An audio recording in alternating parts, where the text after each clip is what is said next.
Hello friends, Radhe Radhe. Shri Ramcharitmanas पाठ की बहुत सुंदर चौपाई है, अर्थ के साथ में वर्णन है, बहुत सुंदर है। सुनिए, आप लोग को बहुत अच्छा लगेगा कि रामायण पढ़ते तो सभी हैं, लगभग हर घर में रामायण होगी और नहीं है तो पढ़ी सबने होगी, पढ़ी जाती है रामायण। पर अर्थ के साथ में समझना मुश्किल हो जाता, लगता है बहुत सरल भाषा में है, समझ में आ जाएगी, लेकिन मुश्किल है, इतना आसान नहीं है। जब एक एक चौपाई को अर्थ के साथ में हम पढ़ते हैं तब लगता है हाँ, रामायण क्या है, उसका एक एक शब्द अर्थ के साथ बोलता है। तो हमें अपने घर में रखनी चाहिए, नहीं है तो ला के रखिए गीता प्रेस वालों के यहाँ से बढ़िया रामायण रामचरितमानस का पाठ, और उसको पढ़िए। भले आप रोज़ 5 चौपाई पढ़ें, 10 चौपाई पढ़ें ज़रूर। जब पढ़ते हैं तो उसका उच्चारण जब करते हैं तो घर में पूरा वातावरण गुंजायमान होता है, वो शब्द पूरे घर में आपके गूंजते हैं और उससे हमारे घर में पॉजिटिव एनर्जी आती है और घर का वातावरण शुद्ध होता है, सबके कानों में आवाज़ें जाती हैं और एक सनातन धर्म की तरफ हमारा परिवार खिंचता है, परिवार का लगाव बढ़ता है उसकी तरफ, क्योंकि जैसी बातें करेंगे वैसा ही परिवार का मन और तन मन सब कुछ उसी के अनुसार बनता है, वैसा ही हो जाता है। जैसी हमारे भाव होते हैं, जैसी भावनाएं होती हैं जो हम व्यक्त करते हैं, तो हमें अपने अच्छे विचारों को ज़रूर व्यक्त करना चाहिए, अच्छी चीज़ों को फॉलो करना चाहिए। क्योंकि हमें याद है कि हम लोग ये दुर्गा चालीसा, विंध्येश्वरी चालीसा, लक्ष्मी चालीसा, ये कभी चालीसा की किताब लेके नहीं पढ़े हैं। ये हमारी अम्मा थी, नहाती थी जब, और नहा के कपड़े पहनती जाती थी और पढ़ना शुरू कर देती थी। नमो नमो दुर्गे सुकर्णी, नमो नमो अम्बे दुखर्णी, निरंकार है ज्योति तुम्हारी, तिहु लोक फैली उजियारी, ऐसे करके स्पीड में वो पढ़ती रहती थी, जोर जोर।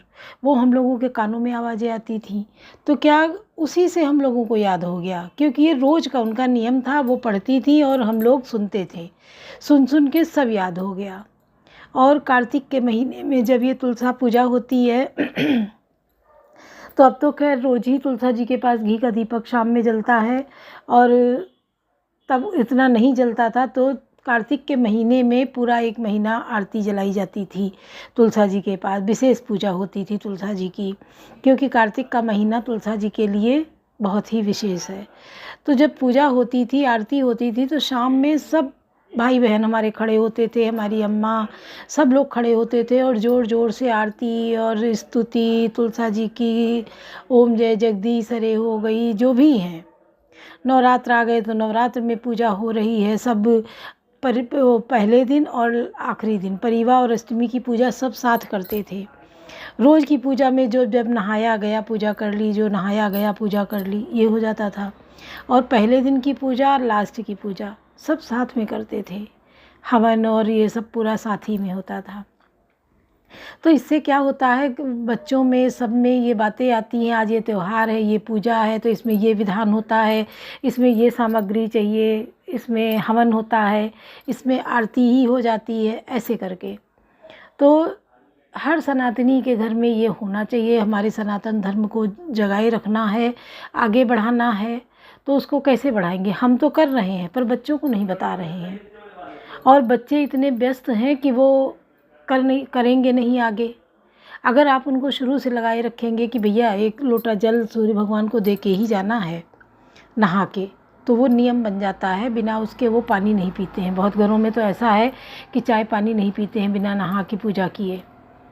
तो ये नियम बहुत अच्छे नियम बने हैं, इनसे जुड़े रहना चाहिए, इनसे दूर नहीं हटना चाहिए। अब आज के क्या है, दादी नानी हमारी अम्मा लोग, सास लोग कर लेती हैं, पर आगे की जनरेशन नहीं कर रही है, ये हमें पता है। पर जिनके घर में नहीं हो रहा उनको शुरू कराओ, जोड़ो इससे, क्योंकि जो सनातन से जुड़ा रहेगा वो भगवान से जुड़ा रहेगा, जो भगवान से जुड़ा रहेगा वो भगवान से डर के रहेगा, जो भगवान से डर के रहेगा वो कभी गलत नहीं करेगा। सबसे बड़ी बात तो ये, आपका बच्चा गलत खान पान, गलत चाल ढाल आदत नहीं हो पाएगी, इसलिए आपको जोड़े रखना है कि बच्चे क्या है, अगर उनके मन में ये बसा देंगे, कोई देखे या ना देखे, कोई देख रहा है, आप बाहर जा रहे हो, हम नहीं साथ में हैं, पर ईश्वर मेरा है तुम्हारे साथ। जिसको हम आराध्य मानते हैं, जिस पे इतनी आस्था रखते हैं, वो हमारा हर जगह रहता है। हमारे बच्चों पे नज़र उसकी रहती है, सुरक्षा रक्षा होती है। तो उससे डर के रहना कभी गलत मत करना। नहीं, ईश्वर देख रहा है और वो हम तक बात आ ही जाएगी कैसे न कैसे। और कितना आत्मा को कष्ट होगा, आप उसको भावुक होकर बच्चों को समझाइए। जो बच्चे बढ़ते बच्चे हैं उनको भावुकता के साथ भी बातें करिए, समझाइए कि हम किस मुसीबत से कैसे हमने संघर्ष किया, जो तुम्हें मतलब पाला है, पढ़ा रहे हैं। हर कोई अपने बच्चे को अच्छी से अच्छी शिक्षा देना चाहता है, अच्छे से अच्छे उसको कपड़े पहनने ओढ़ने का, घुमाने का, सब कुछ अच्छा करना चाहता है। लेकिन बहुत लोग क्या करते हैं, अपना संघर्ष बताते नहीं हैं। कर तो देते हैं बच्चों को अच्छे से अच्छा, और जिसको बना बनाया मिल जाता है उसको उसकी कीमत नहीं पता चलती है। जैसे एक बेटे की शादी की, उससे पहले घर पूरा मेंटेन करा लिया, बनवा लिया और सारा कुछ मेंटेन करा लिया, तो उस बहू को तो नहीं पता है कितना इसमें संघर्ष करना पड़ा, कितनी मेहनत, कितनी साफ़ सफाई, कितनी किचकिच कर झेलनी पड़ी है। वो आई, सब कुछ उसको बना बनाया मिला, तो उसको उतनी केयर नहीं कर पाती है, वो कदर नहीं होती है कि हाँ कैसे ये मिला। और जब वो अपने आप से करके बनाता है, तैयार करता है, तो उससे उसको बहुत ही ज़्यादा हो जाता है। तो आप उसको बताइए, बना तो दिया आपने, पर उसको बताइए कैसे हमने बनाया है, किस तरीके से बनाया है।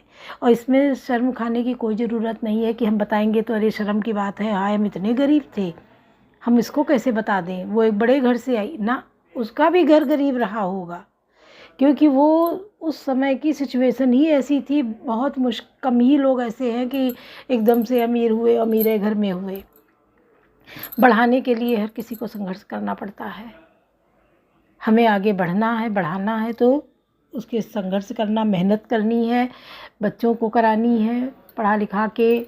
आप पढ़ाई मस्ट है, एजुकेशन आप किसी विभाग में हो, कुछ भी ना करें, नौकरी ना करें, आप बिजनेस आपके घर में, फिर भी एजुकेशन मस्ट है।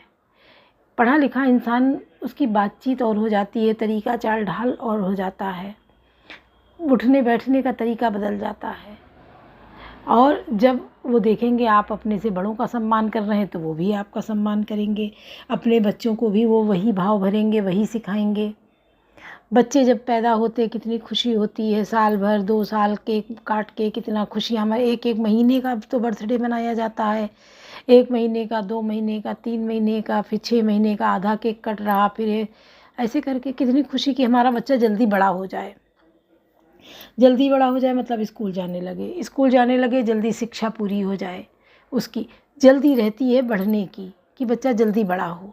और जब बच्चा बड़ा हो जाता है, शादी हो जाती है, उसके भी 1-2 बच्चे हो जाते हैं, एक 40 की उम्र में, तब लगता है ज़िंदगी भाग रही है, रुक जाए थोड़ा, धीरे धीरे चले।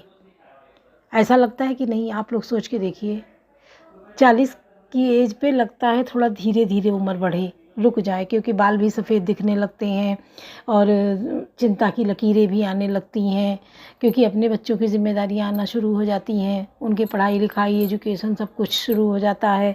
तो एक भागम भाग ज़िंदगी में पहले तो लगता बहुत जल्दी बच्चा बड़ा हो जाए, और जब तक शादी नहीं होती तब तक वो बड़ा माँ बाप का आदर सम्मान करता है। बहुत घरों में शादी होने के बाद बहुत बच्चे बदल जाते हैं, बिल्कुल विपरीत हो जाते हैं। वही जो माँ बाप देवी देवता के समान थे, वही उनको दुश्मन की तरह देखने लगते हैं। बहुत गलत बात है। जब आपको एक 20-25 साल की एज तक वो देवता लगे, तो कैसे वो शादी के बाद 2 साल 4 साल में वो राक्षस बन गए। आप अपनी सोच को देखिए, अपने थप्पड़ मारिए, अपना दिमाग ठोकिए और सोचिए कि ये इतना गड़बड़ कैसे हो रहा। जब बेटा उनका है तो अगर बहू आई है तो वो भी उनकी है, पोती पोते हैं तो वो भी उनके मूल से ब्याज प्यारा होता है, बच्चे से उनके बच्चे ज़्यादा प्यारे हो जाते हैं।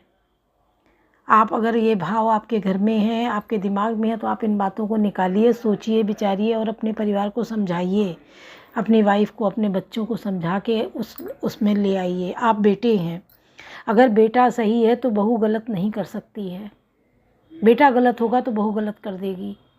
अगर बेटा सही है तो हिम्मत नहीं है कोई गलत कर जाए माँ बाप के साथ, और माँ बाप अपने बच्चों के साथ कहाँ गलत करेंगे।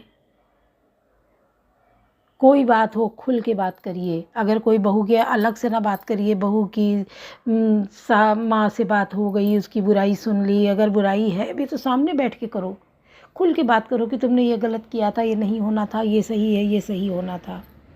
इस प्रकार से अपने घर में एक अच्छा माहौल क्रिएट करें, जिससे घर में खुशियाँ बरसें और घर आने का मन करे, घर में आके अच्छा लगे। ये हर घर का भाव होना चाहिए, हर किसी के अंदर ये भाव होना चाहिए। तो सुनिए। कवन सो काज कठिन जग माही, जो नहीं होई तात तुम पाई। लखन कहो हसी सुनो मुनि, क्रोध पाप कर मूल। यही बस जन अनुचित करई, चरई विश्व प्रतिकूल। कवन सो काज कठिन जग माही, जो नहीं होई तात तुम पाई। लक्ष्मण जी ने हंसकर कहा, हे मुनि सुनिए, क्रोध पाप का मूल है, जिसके वश में होकर मनुष्य अनुचित कर्म कर बैठते हैं और विश्व भर के प्रतिकूल चलते सबका अहित करते हैं। मैं तुम्हारा अनुचर मुनिराया, परिहरि कोप करिए अवधाया। टूट चाप नहीं जुरी सुरिसाने, बैठी हो ये पाए पिराने।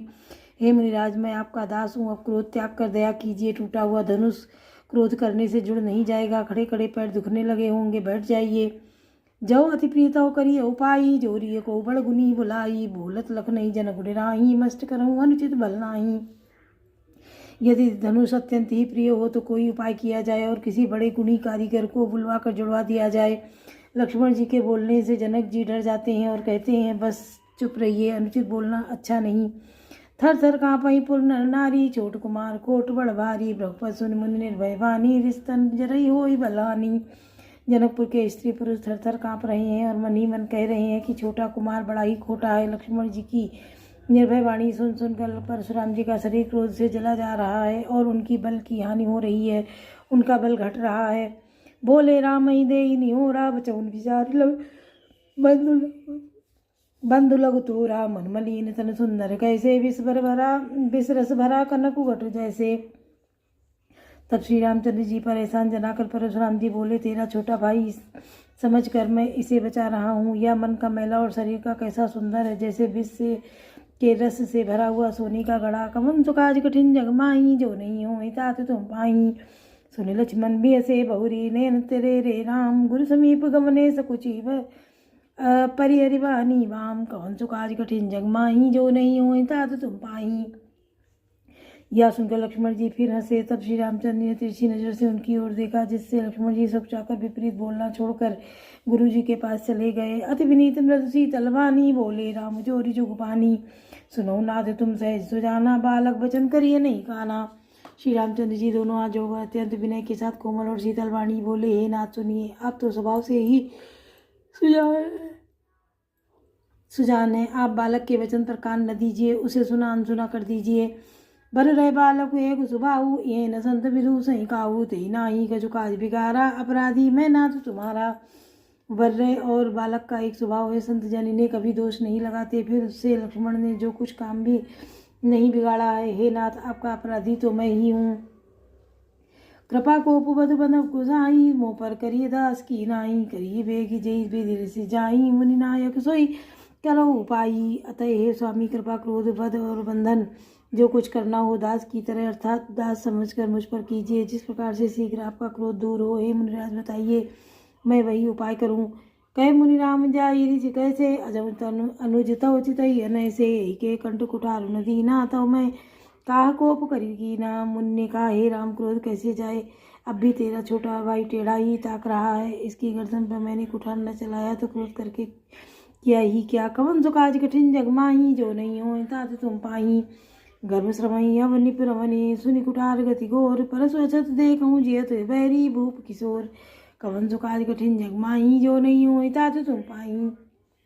मेरे जिस कुठार की घोर करनी सुनकर राजाओं की स्त्रियों के गर्भ गिर पड़ते हैं, उसी फरसे के रहते मैं इस शत्रु राजपुत्र को जीवित देख रहा हूँ। बाई नाथ दाई रिच्छाती, बा कुठार कुंठित न पगाती।